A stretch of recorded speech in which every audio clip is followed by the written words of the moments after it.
people are motivated by wanting something better for their children and being really frustrated with the public school system. And their frustration with the public school system translates into fine, then let me opt out. I'll do it myself. I'll figure something out. But like, you've got to free me up to do that. A lot has changed since 1955 when Milton Friedman first proposed school vouchers as a way to give parents more education freedom and choice over their child's education. The school choice movement has seen a lot of success, especially over the past few years in the wake of school closures during COVID. Today, according to EdChoice, originally the Milton Friedman Foundation for Educational Freedom, lists that there are 76 school choice programs currently on the books, whether as educational savings accounts or ESAs, vouchers, or tax credit programs. These are in 35 states, including DC and Puerto Rico, with over 1.2 million students currently participating. Welcome to the Ayn Rand Institute Podcast. I'm Samantha Watkins, a junior fellow at ARI. With me is Matt Bateman, philosopher at GT School, co-founder of Higher Ground Education, and an instructor at ARU. Hi, Matt. Thanks for joining me today. Thanks for having me. So, Matt, you've been involved in education, in the education space for quite a while, from many different angles: educator, entrepreneur, parent. I'm curious if you can give a little bit of your background in education. How did you get interested in this field? Like, what has drawn you to it? The main the main driving interest across many different contexts has just been how much I love children. So I was always like the boy babysitter when I was 12 and 13, and I worked at I was the assistant teacher at a preschool in college. I've done a ton of nannying, babysitting, watching kids. Like, I did that throughout grad school, throughout philosophy grad school. I was always like, ooh, a professor is having a baby, like, time to invite myself over and provide babysitting. And then add to that mix that when I started teaching in graduate school, so when I was a TA for the first time and I had my own sections, um, I was quite bad at it. But I really wanted to be better at it, and that was a whole journey that I went on.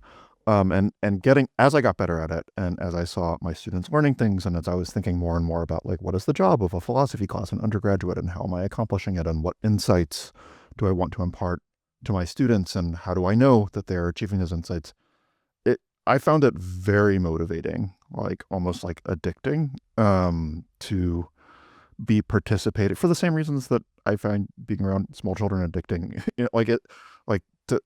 I love growth. I love learning. I love change and development and progress in an individual human being. And if you're in education, if you're parenting, like, you're an intimate part of that process, whether you want to be or not. I want to be. But you just get to see and influence and help so many milestones and insights, and some sudden and some slow and gradual. And it's just a really wonderful field to be in from that perspective, to be supporting that process and to be really actively thinking about how to optimize it, how to accelerate it, how to make it more impactful, how to make it deeper, how to bring learning and support, kind of a teacher's learning and support or a parent's learning and support, to things that it's not that obvious how to bring it to. For me, seeing the spark of insight in a student's eyes, or watching my children struggle through something and get it for the first time, is like the best feeling on earth. So that's how that's my personal value side. But yeah, I've now been in education proper for about 10 years. I was a professor, then I left that to join a Montessori startup. Now I'm part of Alpha School, GT School, this different organization that's focused on K-12 education. And it's been a ride. It's been a learning experience for me. Yeah, no, I love following your parenting insights on Twitter. And you can tell how much you love watching the growth.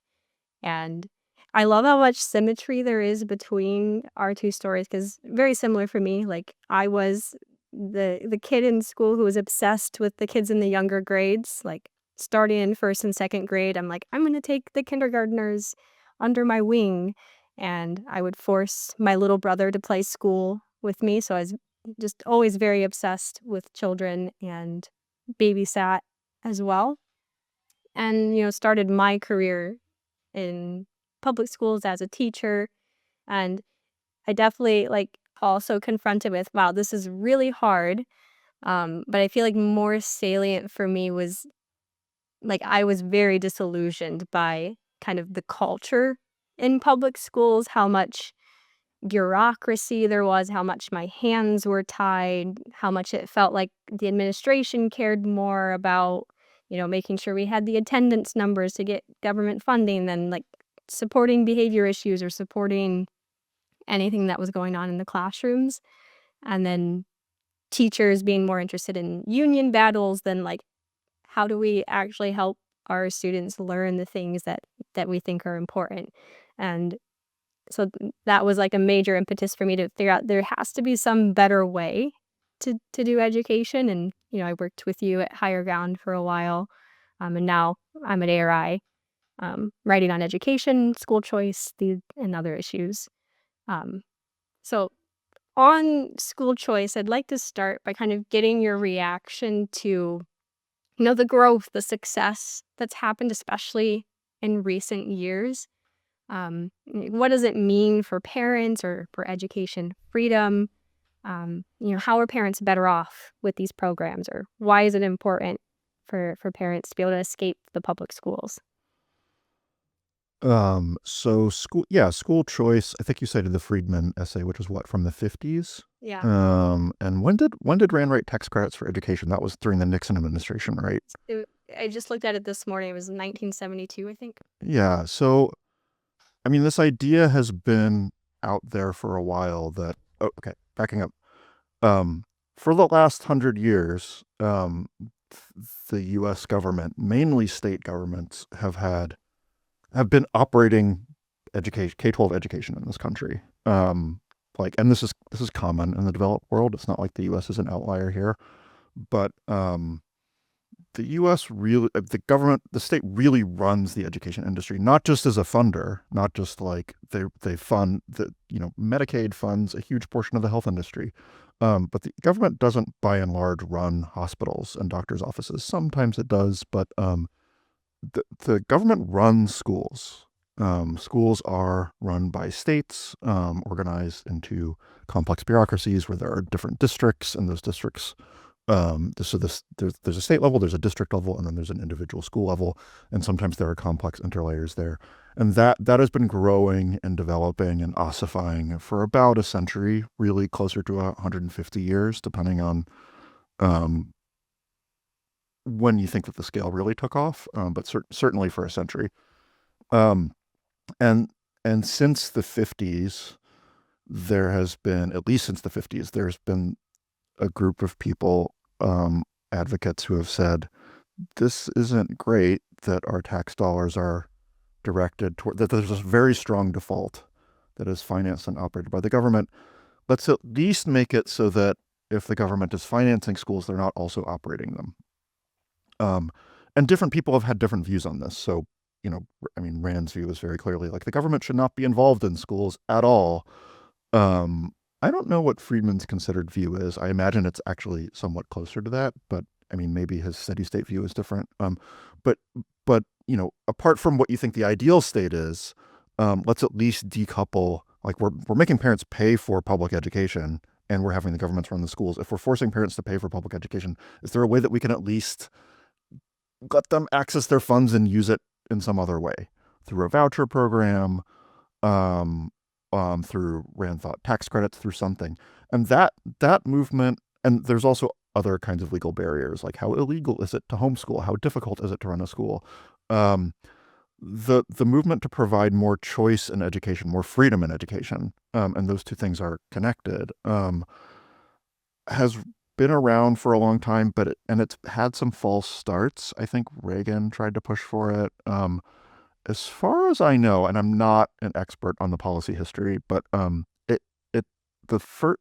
were some small experiments in the 80s and 90s. It really started to take off more with charter schools in the 90s. To some extent, magnet schools too. The magnet schools are more government operated, with charter schools in the 90s. And charter schools are schools that aren't necessarily run by the government.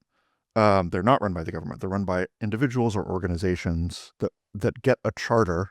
They kind of apply for a charter from the school district, but their hands are the constraints are loosened in terms of what they're allowed to do. So you can like run a Montessori charter school, for example. You can run it under a different method, and you have to reapply for the charter, I think, every 3 years typically, and it's complicated and it's very, very bureaucratic. But you're at least running a school that's funded by public money, but that's not operated by the government in the same way. It's licensed by the government through a pretty draconian process. And then there are voucher programs and now ESAs. So voucher programs are when the government says, here, you can use this amount of money, you can apply to use this amount of money for school tuition at a school that might be a private school. And there's been all sorts of controversies about those programs, but they've grown in fits and starts.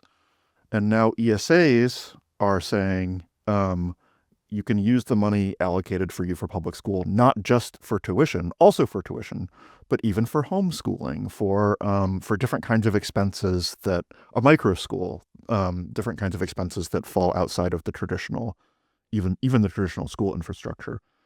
I view all of this as very good.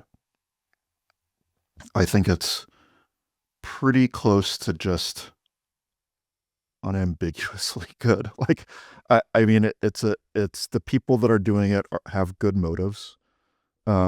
It's often driven by parents and by people who want freedom in education, who feel like public schools really suck. They're very standardized. They're very bureaucratic. The quality of them tends to be low. These days, even just the state of order in the classrooms and behavior issues tend to be pretty bad. Individual differences are ignored, and I think that they've gotten worse over the last 70 years. They've certainly gotten worse over the last 10 years. K-12 schools, the standard K-12 public school. And so parents don't want to send their children to those systems, but it is a strong default. It's hard to open a new school, and it's hard to pay for a private school, which is very expensive. Like, even if you make a fair amount of money, it's very expensive. We're talking, $20,000-$30,000 easily in a kind of, suburban middle class situation. And you're already paying that much money in taxes spread out and kind of subsidized by other people over a lifetime. But it's still like you're basically paying for public school, and that now you have to pay for private school. And that's just such a difficult burden. And the school choice movement says, okay, you don't have to pay for both. You can kind of access the funds that you pay in. I mean, there are different ways to think about it depending on the policy being advocated, but you can access the funds that were allocated to you, some portion of them typically for public schools, to use for something else, for vouchers or ESAs. And you should be able to do that. I mean, that's just a better situation, even if it's not something that like a radical free market capitalist would advocate for being the ideal solution. Like, the current state is schools are government financed and government operated, and that's the situation that parents are facing. So I just think all of these steps in the direction of choice are good. They're functionally good for parents, and they're well motivated. Like, they're motivated by the desire to give parents some sort of say in their kids' education, other than you live in a certain place, send your kid to this school because of your zip code, which is a crazy system. Right. Yeah. Now, the position of the parent that the parents are in with these school choice programs is like radically better. Like, even like I'm in a pretty rural area, things are not super expensive, but private schools, we did a huge research in this past year to look at different options for my stepkids, and they are insanely expensive. And then on top of that, like, you're like the public schools right down the street, our kids get to walk to the school. So it'd be a real investment to spend 30-40 minutes one way driving to a private school on top of the expense. So like having, your freedom to be able to do that, the choice to be able to do that opened up in a way, it would be a lot for a parent. Yeah, So I think the point that parents are already paying for public school no matter what is, it's hard to overstate that really matters. Like, I think that there's kind of an idea out there that like, look, like you can opt out, like you can go to public school, and it is really not that easy. Like, like you really are paying for it. Like the taxes are very real and they're very expensive, especially if you're paying property taxes and especially if you have a little bit more money. I think on average, the amount that a parent pays in is subsidized to the tune of like 50% over the course of a lifetime, and it's spread out. So it is subsidized. Like that's the point of taxing it. That's the kind of nominal purpose of it, is to spread the cost out, but it's not subsidized so much that you're not paying for it. You're really paying for it as a parent. And that makes the default even stronger. For sure. So I want to get at this idea of like the government's role in education, because most people, like even school choice advocates, tend to agree that the government has some sort of duty with respect to education, that it's in the public's interest to support education. And so maybe like operating schools, like we've seen that's a disaster, but they should still be supporting schools through funding or funding individuals. Um, I'm curious about your view. Like, does the government properly have a role in education? Like, in an ideal, like, free state, like, should the government always have this kind of stake or this role? So my view is that the government should have no role in education. So I am a radical on this front. And I think in stating that, I think it's important to note, like, I know how radical this is. I know how long it would take to get there, and that it would look very, very different, and that it would be a slow and gradual process in which many problems would come up and many problems would have to be solved. I also note, like, in saying this, that like some of the most pro-liberty people in history, like the American founders, were advocates of public school or something like public school because they considered it so essential for the character of the nation. And I get it. Like I get that, like, in thinking, my view that the government should have no role in schools is not a view that education isn't massively important. It's not a view that that everybody should, like, I'm a universalist about education. Like everybody should be going to school. Everybody should be getting a systematic education, in some sense of should. It would greatly benefit people to get that. And it greatly benefits, all of us, the more people that have it. So it's not even necessarily that I disagree with some of the underlying arguments, that education is important for citizenship and education massively benefits a country and that it's really crucial for a country. I just, so there's a philosophical perspective on, what is the role of the government, which we can get into. I might not be the best person to go on and on about that. There's a philosophical perspective on what is the role of the parent. And there's also just, I think, a general point that there are a lot of things that that are critical for the country, that the country needs to survive and to flourish, that aren't really the purview of the government, or at least not directly the purview of the government. The government doesn't provide those things. So just to take a simple example, it is critical for America that great businesses start and grow here. And that is something that we are philosophically, by and large, partially, historically comfortable saying, like, that is up to the citizens to accomplish. But if it stopped happening, there would be no country. It would be, it would deteriorate, not just economically, but politically and culturally. It would be horrible. Nobody would even want to live here. It would be a terrible place. That's kind of, I think of education as at that level of like, it's like such a critical kind of economic activity, raising the young. It's a kind of service that you're providing, and raising the young well is really, really important. And it's so important. My view is it's so important and so primitive. Like, I think that this might come up later, given some of the questions that you've seen, but education is basically like medicine before Galen, or maybe medicine just after Galen, if you view certain people in the early 20th century as kind of Galen-like, like Montessori and others. It's very early stage. It's an industry that needs to be figured out, and people need to be free to figure it out, and to experiment and to choose and to systematize different things and to figure out not just micro school experiments, but scaled experiments. And I think that there's a kind of tacit view, and there has been for a long time, that like education is kind of figured out. Like, we know what we need in education. Like, we need people to learn about, the myths of America and how to read and math, and we know how to do those things. It's with the model copy method, and it's not that hard, and we should just fund it. And it's like this basic state. I think education is more like creating supersonic jets. It's like something that we barely know how to do. And insofar as it's important, like free people up to do it and valorize it in the culture, and like create a kind of republic of letters around it. Like, do treat it as important, do valorize it, but I don't think it's really the state's role to fund it. And I think insofar as the state has been funding it, it's further ossified it and made it really fund it and operate it, further ossified it and made it really, really terrible. I mean, a huge, huge portion of the problems in this country are downstream of a terrible education system, including second order effects. Like I think a lot of racism, and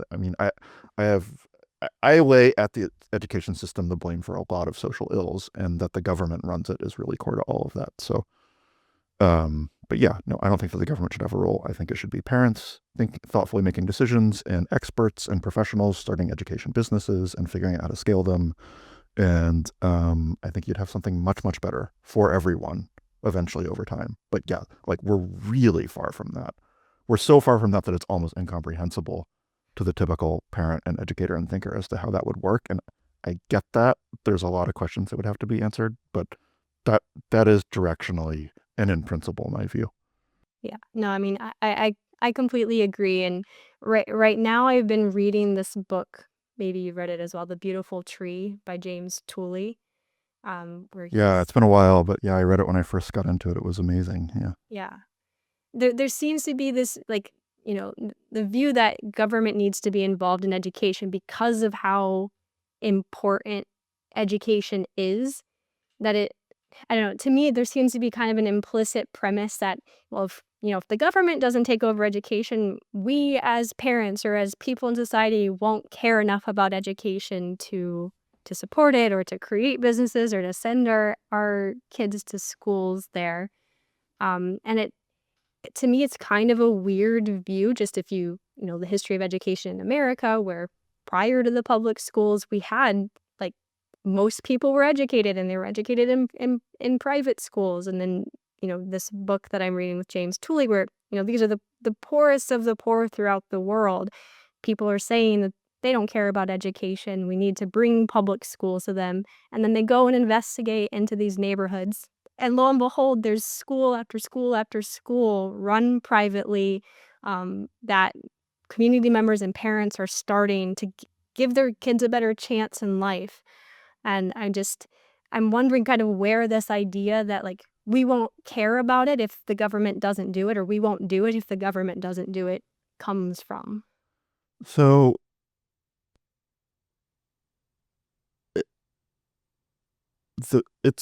I think it's a little bit more historically complicated. So in the thing that the government schooling is historically coextensive with nearly universal education.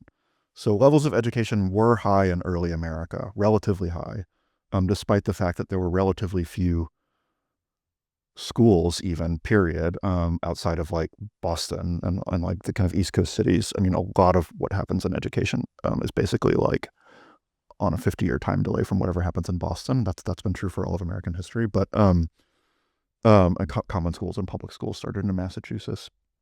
But it was high, but it wasn't. There wasn't universal literacy. And the level of education that was common, like that you would get, on the farmstead, on the homestead, like, was often not that high. I think it makes sense that as we've gotten wealthier, we've invested more and more in education, and our expectation is that education is universal or nearly universal. And nobody's ever seen that happen, ever. That kind of final leap from like 70% of the populace is pretty educated to like 100% of the populace gets a lot of education. That has never happened apart from public school systems, as far as I know, in history. And so I think it can be hard to imagine, exactly what it would look like, especially for the kind of last 30% or the last mile. Like, would everybody really go to school? Would we force it? What would that kind of system look like? But everybody's always cared. And the reason why public schools became popular in the late 19th century and early 20th century is because they were popular with parents. Like, it was actually a popular policy initiative. Parents were spending a ton of time and resources educating, homeschooling, hiring tutors, finding common schools, organizing schools. A lot of this fell onto mothers, not all of it, but a lot of it fell onto mothers. And the idea that there should be a professional institution that's better at this than parents, and where we train the teachers and where we like pool resources and we really professionalize this field. Like, that was a lot of, so put aside that the government was doing it, just the idea of like, should there be a layer of infrastructure that's like really focused on education and that's somewhat standardized and that, kind of brings this, in America, this kind of nascent homeschool, this kind of like latent homeschool industry into the 20th century or into the 19th century, or however they thought about it as at the time, and provided something better for children.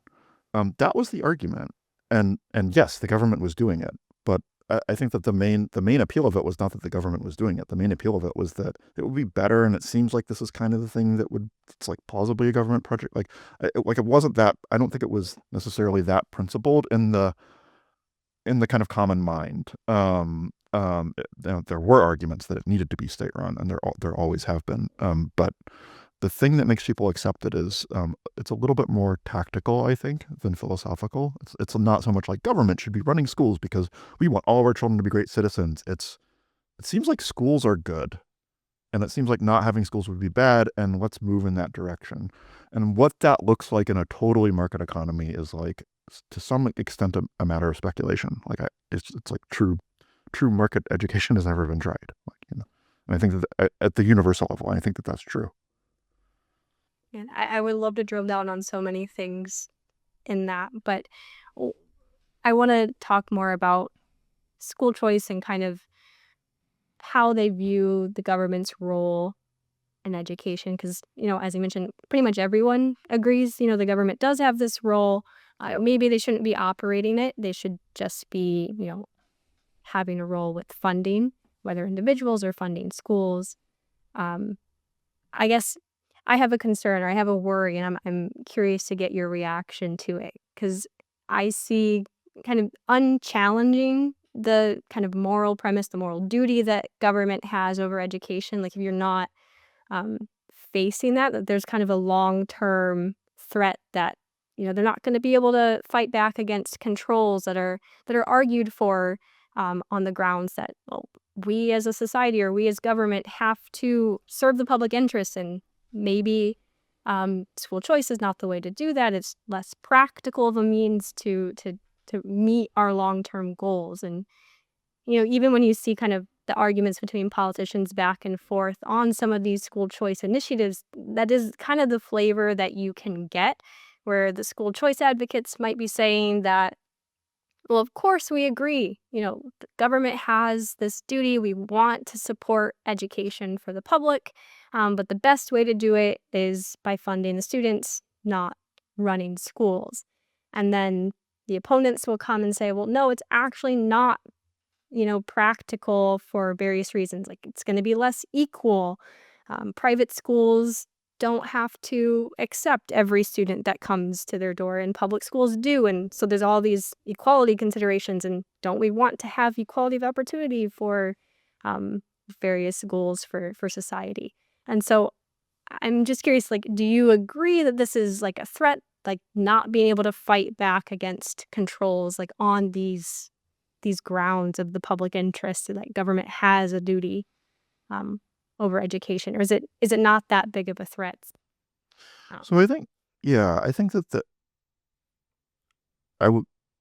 it is a threat, but I would say it's a weakness. So I don't always think that the arguments for school choice are the best or the strongest. Even like, I mean, put aside the fact whether or not I kind of fully agree with the philosophical vision being realized, just like, to what extent is there even a philosophical vision? To what extent are the arguments even coherent? To what extent are the arguments going to stand up to the thing that's going to obviously happen 5 minutes after the policies are adopted? Like, I often think that there are tactical weaknesses. So yes, like, I worry about that. But the people in school choice, and I count myself, so I'm going to use we instead of they. I'm a school choice advocate. Um, I are motivated, have very good motives. They have better motives than we have better motives than we have arguments. And that is why the fact that the motives are very good and very healthy is why every single step towards choice has been positive and has been good, even though the arguments don't necessarily last or hold up to muster or aren't the best. But people are motivated by wanting something better for their children and being really frustrated with the public school system, and their frustration with the public school system translates into fine, then let me opt out. I'll do it myself. I'll figure something out, but like, you've got to free me up to do that. And there are various forms of freedom that implies. And that is parents wanting something better for their own children and educators wanting to be able to provide something better according to their own judgment. Those are extremely good pro-liberty motives, and that is what drives everything. Now, the arguments aren't always the best, which means that I do think it's fragile, and the vision isn't always like, most school choice advocates are not like, the government should be out of education.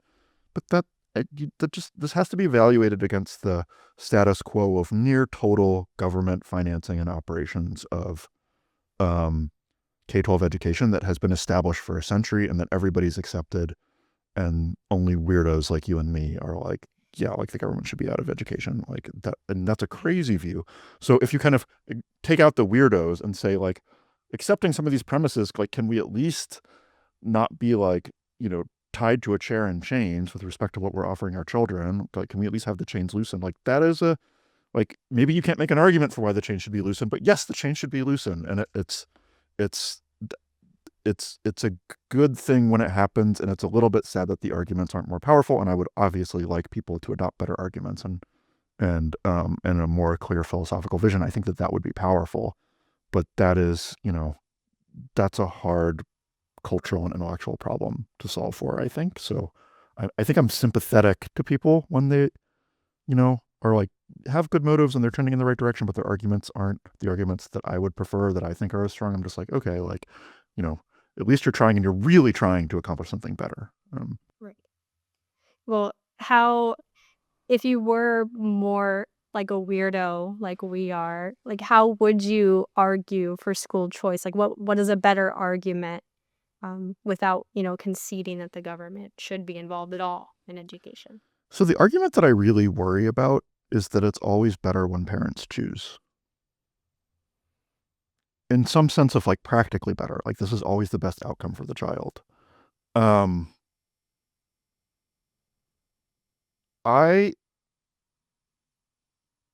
are a lot of, I'm also radical in my parenting. So there are a lot of things, even putting aside schooling, that I would never in a million years subject my children to. And think that it would prevent my children from interacting with people who think that it's okay to treat them a certain way that many parents do. And some of these are run of the mill, but some of them are like more radical, like like how the Amish raise their children, or like that. Like there are Orthodox communities of various religious stripes, or just different parenting styles that are just radically different from my own. I don't think that those my view as a parent is, I don't think that those things are good for children.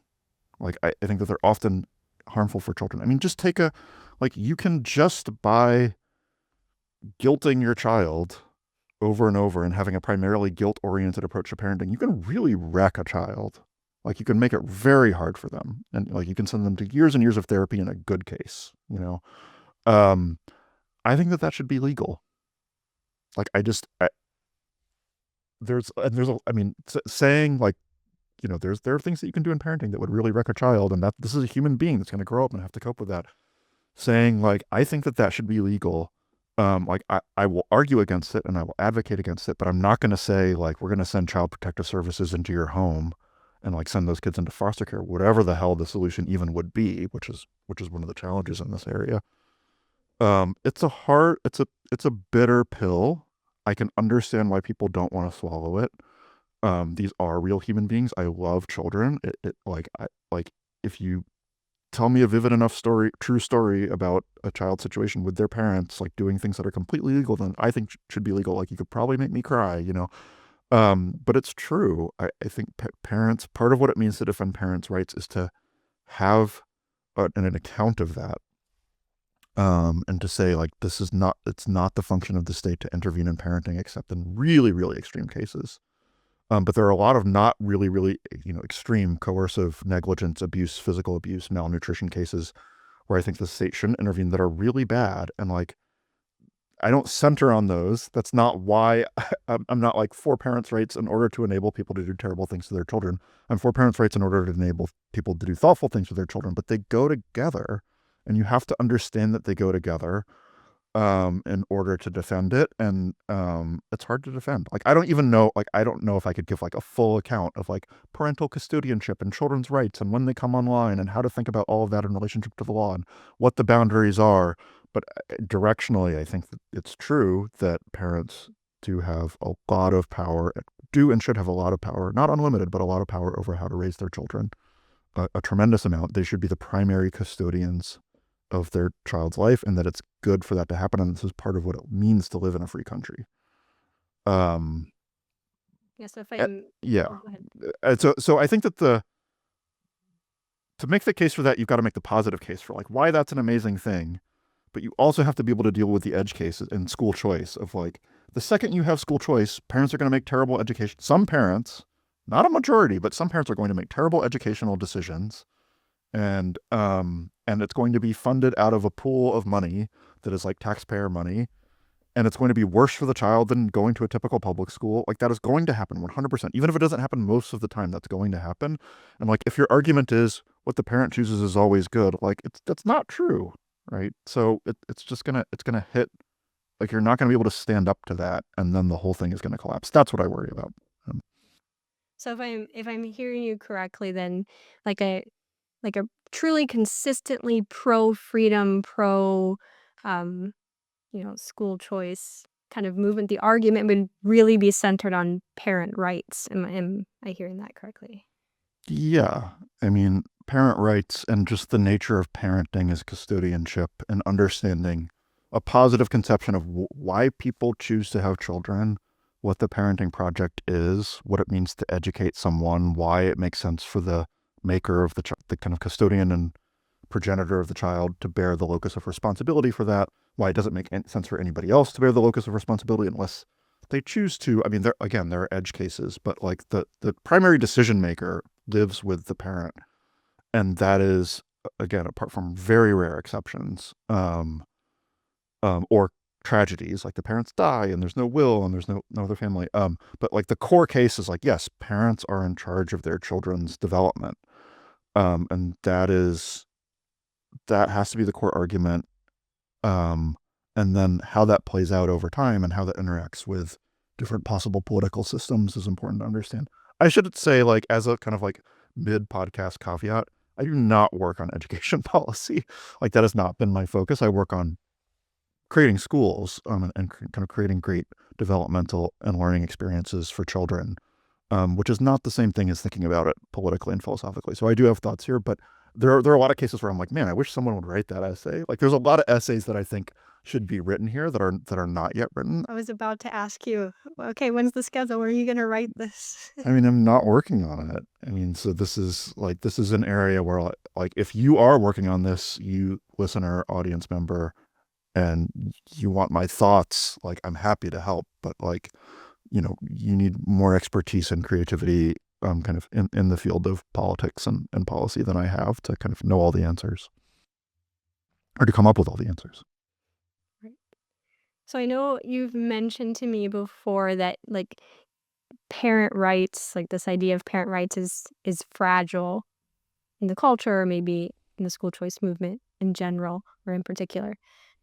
Is it only this issue of people kind of leaping to the idea that any choice a parent makes is better, or is there other aspects that make it particularly fragile? It's I mean, it's fragile in the sense of it's poorly defended. It's not fragile in the sense of it's the consistent motivation. I do think that giving parents the freedom to decide what's best about their children is the kind of core motivation of the school choice movement.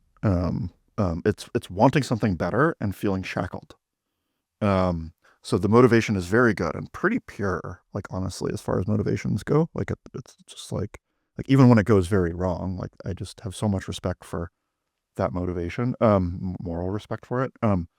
But yeah, it's like it's hard to articulate. Like it's just hard to say, like, so you're saying that children, like parents should be allowed to do this and this and this for their children, and you're just like, yeah, I guess I am saying that, or like, no, I'm not saying that, but like you kind of are saying that because you're saying that the government can't get involved, and so it becomes incoherent. So that's the reason why I think it's fragile, is that just that it's hard to articulate and hard to defend. It's kind of in a family of things that are hard to defend, like that have to do with freedom, but also have to do with like like I've been listening to and reading about various things in finance, and it's like, and like even just putting aside government regulation and financial controls in the law, like if you're just running a like PayPal and you're like concerned about fraud, like the optimal amount of fraud is not zero. Like, why is that? Well, because to create an actual system that fights fraud, like involves various controls and systems and things, and like if you reduce it to zero, then you're also probably eliminating a bunch of legitimate transactions and burdening the customer in various ways. And like, so there's a philosophical issue, and then there's like then there's an issue of like, how do I actually think that this will play out over the short, medium, and long term, and developing a plausible vision of that, and that's also hard. Right. Yeah, that's actually what I want to turn to next, is kind of this idea of accountability or accountability measures with various school choice programs. Um, we've seen kind of examples, various states, are trying out different programs. We've seen, for example, in Arizona, they kind of spearheaded the universal ESA. They're one of the earliest states to do it. And it started out, the program started out, parents were given debit cards with their funds, and they could, essentially pretty easily spend it on any educational expense for their child with little oversight on the front end. As the years have gone on, there have been pressure for more accountability, worrying about fraud cases, which I think, in a general sense is legitimate and reasonable. Like, this is tax dollars. People want to make sure that the money is going to the use that it's supposed to. But, as I don't know how closely you followed the Arizona situation, but I was reading an article the other day about how now they don't have the debit cards anymore. Parents are being required to submit a curriculum for any expense. Like, you want to buy a pencil, you've got to submit a full curriculum, and now it has to undergo manual review by the state, and it's taking months to get approved and to get the funds, and so it's kind of become a bureaucratic nightmare. And so I'm curious, like, how do you think about accountability with the school choice funds?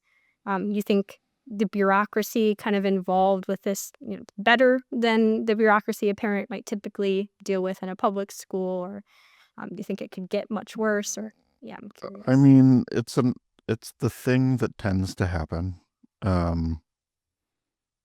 and it's not good.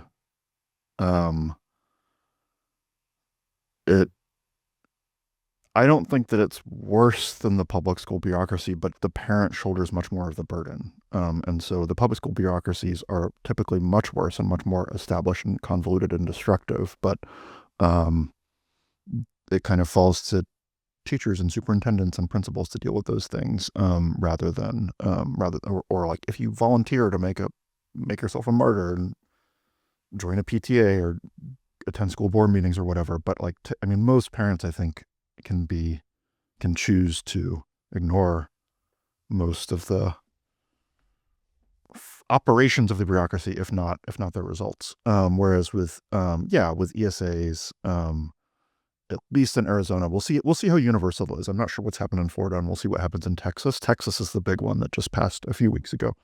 And I think it's great that it passed. I'm excited to see it happen. But would it be good if like layers and layers of paperwork were added to parents? No, it would not be. Is there any way to resist that? It's on this model where there's like a public coffer and you're dispersing funds from it. I think it's very hard to resist that call for accountability. So yeah, it sucks. But I mean, it sucks in a way where it's like the reasonable worst case scenario is that you were in the same situation as you were before as a homeschooling parent. Like, it's not like resources have been taken away from you. So it's just like, now there's resources, and it would be really nice to have them because a lot of it is your money that you've already paid in.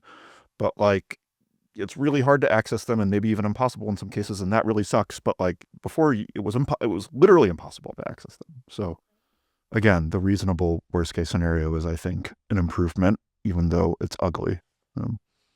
Yeah. So speaking of on this model versus other models, we mentioned Rand's tax credits for education. So I want to talk about that for a little bit. I should have reread it before this podcast, so I'm working from memory here. Yeah. Well, in general, she proposed kind of a potential reform where individuals, would receive tax credits. Any individual, they didn't have to be a parent, for money they spend on education, even their own, up to the amount, I think she says, that it costs. You could project that it would cost the government to provide a comparable education.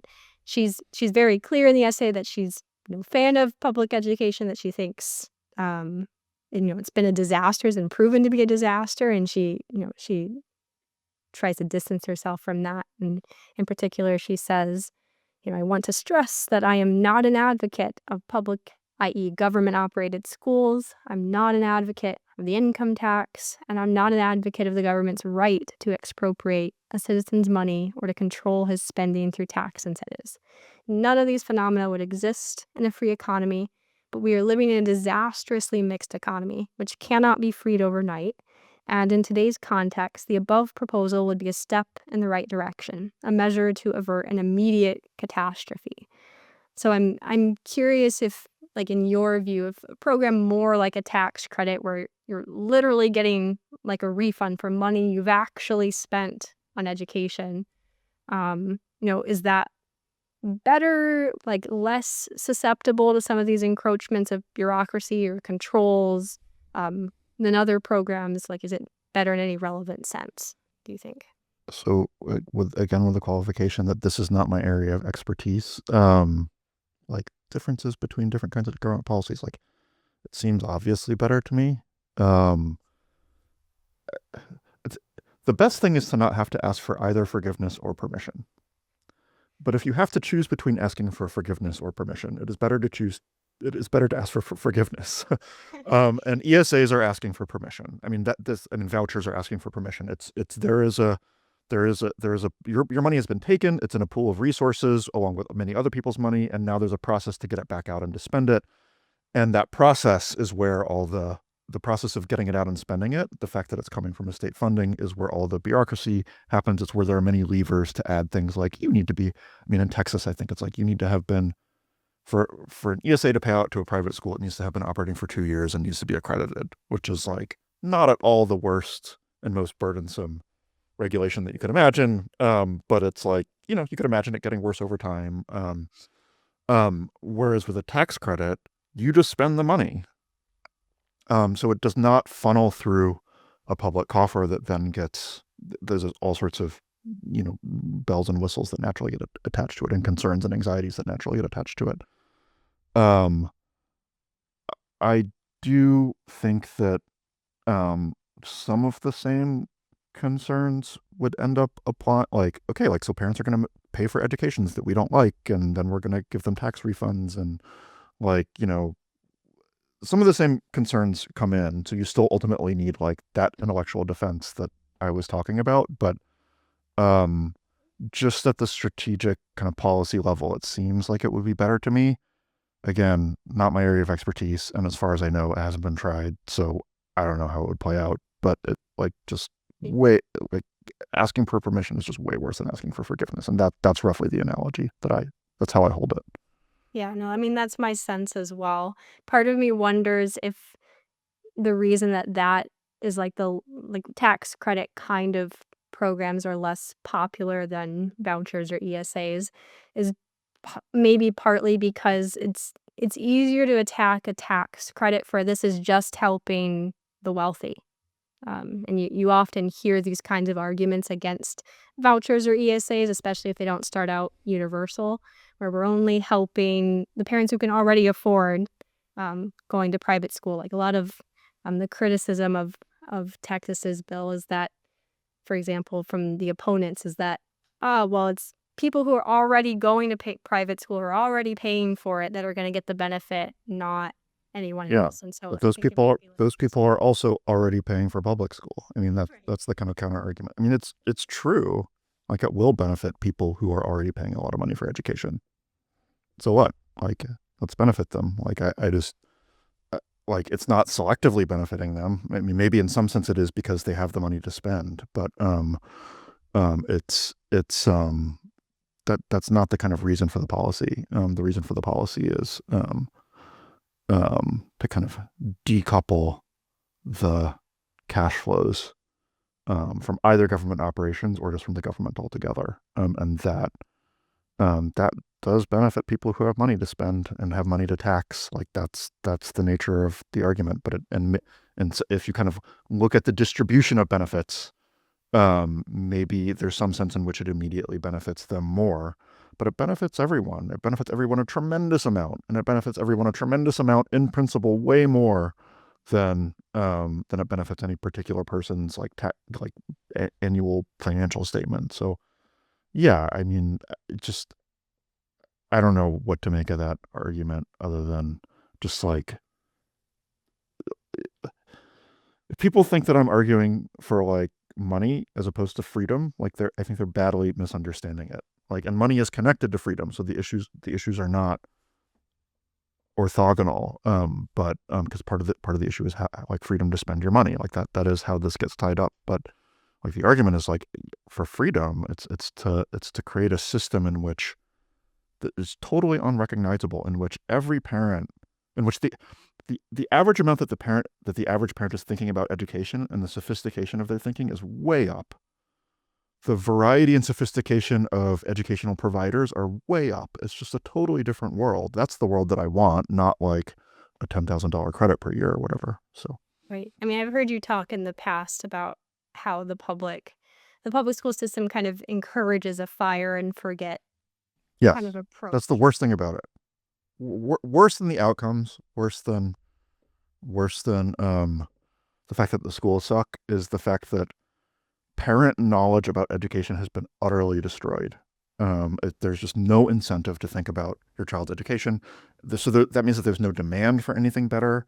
That means that there's the kind of level of sophistication and the level of sophistication of intuitions that people enter into, like even people who want to become teachers or researchers, like they're starting off from such a terrible low point because the level of discourse about education is pathetic.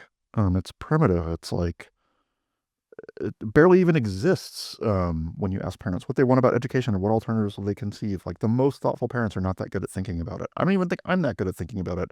I made my life like I'm just like I wish I lived 100 years in the future. When there's been like a republic of letters about education and people are thinking about it in a sophisticated way and it's cool again and like it's the talk of the town and there are a million different things to debate. It's like there's like nothing like it's a destroyed discourse. And the reason why it's a destroyed discourse is because there's been this very, very, very strong default for so long. And people just don't have to, not only do people not have to think about it, thinking about it doesn't affect anything. So Right. like if you I mean, like, that's what I if was you're, going to bring up.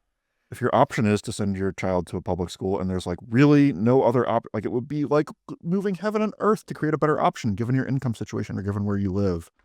Why would you think about it? I mean, yeah, in a lot of cases, it's not as though the school is trying to help you think about it either. Like, we don't even know what's going on in your kid's classroom, and No, yeah. it can be very, very hard to figure out what's going on in your kid's classroom. No, schools don't view parents as stakeholders. Um, and that sounds crazy to say, and there's a sense in which it's not false, but directionally, the tendency is for schools to not view parents as stakeholders. The amount of communication that happens between a parent who is sending their child for 8 hours a day and 12 years of their formative life to this school, like as a service to help educate them, the amount of interaction and communication that comes back in exchange for like giving them your most precious thing for the most precious job that you could do for that thing is like you get a report card, you have a parent teacher conference once a year. Like sometimes the schools will blame you for things as a parent, but like they will never treat you as a partner, treat you as like, you know, like a lawyer or a doctor, like with doctors, a more complicated example. Like if you hire a lawyer, that lawyer is your agent. Like, and you can pick a different lawyer if you don't like them. And like, there's a whole legal framework around that. And like, there's a whole process by which you manage a lawyer. Like nothing like that happens in education. It's very, very fire and forget. No, we definitely, my stepkids go to a public school, and I think we get more emails about their fundraisers than we do about the curriculum or anything else. Like you have to really actively try to learn what's going on. Yeah. And, and it should be easy, and it should be something that the schools do proactively. I think like even in a perfect world, I think a lot of parents would be like happy to delegate a lot of this and not necessarily want to follow all the ins and outs. But so I'm not saying that you should feel guilty as a parent for like wanting to trust an institution to educate your child and wanting to find that. But it's crazy to me that schools don't do more to communicate with parents, even if the parents ignore it. Just like the school should be like proud and eager to be like, your child has accomplished this and this is what we're working on. And how do you think about this? We would love your insights. And there's none of that. Yeah. Yeah, we just found out randomly last week that Landon, our third grader, is doing algebra. He's been allowed to go ahead, but like there's nothing like, wow, he's so ahead. He's really Yeah. advanced in math, or it's none. Yeah, even for good things. Like, and this is the crazy thing is that like for the wins, for the good things, for like you should be so proud, or oh my God, like I would love to share this moment with you. It's just like your kid might mention, at dinner, like out of the corner of their mouth, like, that like like 2x equals 4 means that x equals 4, and you're just like, what the, like, Where'd you put that? Yeah. So or x equals 2. I think I said the equation. yeah, so you, Matt, right now you're currently teaching a course, Perspectives on Pedagogy, on Rand's views on education. I thought we'd kind of close out today, like how has, Rand or objectivism impacted the way that you think about education or approach education? Such a hard question to answer just because she's been so influential in my worldview. And to think about, I mean, education is the problem of like, how do you prepare a child to live a good life? And so just your conception of what counts as a good life is just so relevant to that. But I would say, like, in particular, as a parent and as an educator, I think the um the biggest single thing is Rand's perspective that Montessori has this perspective too. So it was kind of a coalescing of the two of them, that it is not only the job of education to make the child a knower and a thinker. Like that the education's job isn't cognitive in a narrow sense of cognitive, or it's not only cognitive in a narrow sense of cognitive. That is a major portion of it, and I don't want to underplay that at all or say that that's wrong, which many people do, especially progressive educators. But more fundamentally than that, it's to cultivate the capacity of a valuer, of somebody who has purposes and goals and can conceptualize purposes and goals and can enjoy working towards them and take pleasure out of that, and has persistence and grit and all those small and large muscles of virtue and executive function that make one capable of being an independent agent in the world and self-authoring one's life. That is a developmental and educational issue. Like, that is the developmental and educational issue. And I think, if anything, the cognitive sides of things, like how good of a thinker are you and how good of a knower are you, they're subordinated to that more fundamental issue of, is this child becoming a valuer, an active valuer, an independent valuer?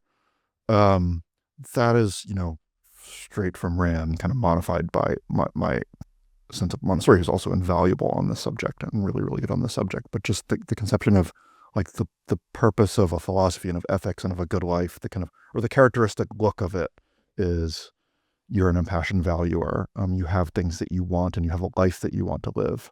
And a lot of people don't have that, that capacity. It's not just a matter of picking the right one. It's a matter of having that capacity at all. And that capacity gets killed or doesn't get nourished in childhood, adequately nourished, most of the time, the vast majority of the time. And that is thinking of that as like seeing education from that perspective, I think, really changes things, because even when it's like finally, like Mississippi is using a better math curriculum or better reading curriculum, and it's improving literacy rates, which is great, and I'm for it. It's just like I kind of have this perspective of like, do the high school students care about life at all? Are they alienated by society? Like what is happening in the school system? What does a really fundamental fix look like? And it's really affected my work in parenting and with schools. It's just like that is a kind of North Star of how do we create passionate, impassioned valuers, people who are really competent, teleologically competent, and teleologically virtuous. They have purposes and they care about them and they're capable of getting them. Just straight from Rand. Yeah, no, I really enjoyed going through that course with you, and it's been really wild rereading Comperchico's, because the first time I read it, I didn't really know much about Montessori. It was really one of my introductions to Montessori. Now knowing as much as I do about Montessori, like it just leaps off the page how Montessorian this feels. Yeah. It's just like this capacity to like be interested in the world, to not be apathetic, like starting from birth. Yeah. That focus that feels very Montessorian to me. The Comperchico's is an essay by Rand. It's this very long essay, her analysis of everything that's wrong with education in the 70s, from preschool to higher ed. And it's a very powerful essay it's a very damning critique. There are a lot of subtle things in it, on like how human nature works, how learning works, how school might look or how school could look, or why progressive education is worse than traditional education, but traditional education also sucks at this. That I find very helpful. I mean, mostly from like there are little hints in there, like children need to have their time and space protected so that they can learn to work on projects long range. But the essay where she really talks about this issue in development is Art and Moral Treason. That's been reprinted in the Romantic Manifesto, and I mean, it's just this unbelievable essay on the role of literature and narrative art, and maybe slightly more broadly than that, heroes, people that you admire, on what it means to like, how is it that a child can form a life conception that has enough power to motivate them? Like a big, not even just like a little goal, but like a big life conception, like a kind of sense of like what you want from the world. And she just has this incredible analysis of how children do that and how they're very, very often prevented from doing that. How education is either indifferent to it or kind of works against that. And it's just like, no, I mean, the Comperchico is like, lots of people criticize progressive education. I think that Rand's criticisms are the best. You should read that essay. But like nobody has an analysis of the role of literature in development like Rand does. And it's just so like, so if you're an educator looking for like something unique from Rand that will like give you an edge and change your perspective and level you up, that's actually the first essay that I would recommend. There's a lot of things that you could point to, but yeah. Yeah. Well, thank you again, Matt, for joining me today. I do want to point people to some of the resources that we've mentioned. So tax credits for education we talked about today that can be found in The Voice of Reason. Comperchico's, which we just was talking about, can be found in The Return of the Primitive, and or Moral Treason and The Romantic Manifesto. Definitely, if you're interested in education or child development more broadly, would recommend those essays. And thank you for watching today. You can subscribe, comment, share on YouTube, Facebook, and send any comments or questions to newideal@aynrand.org.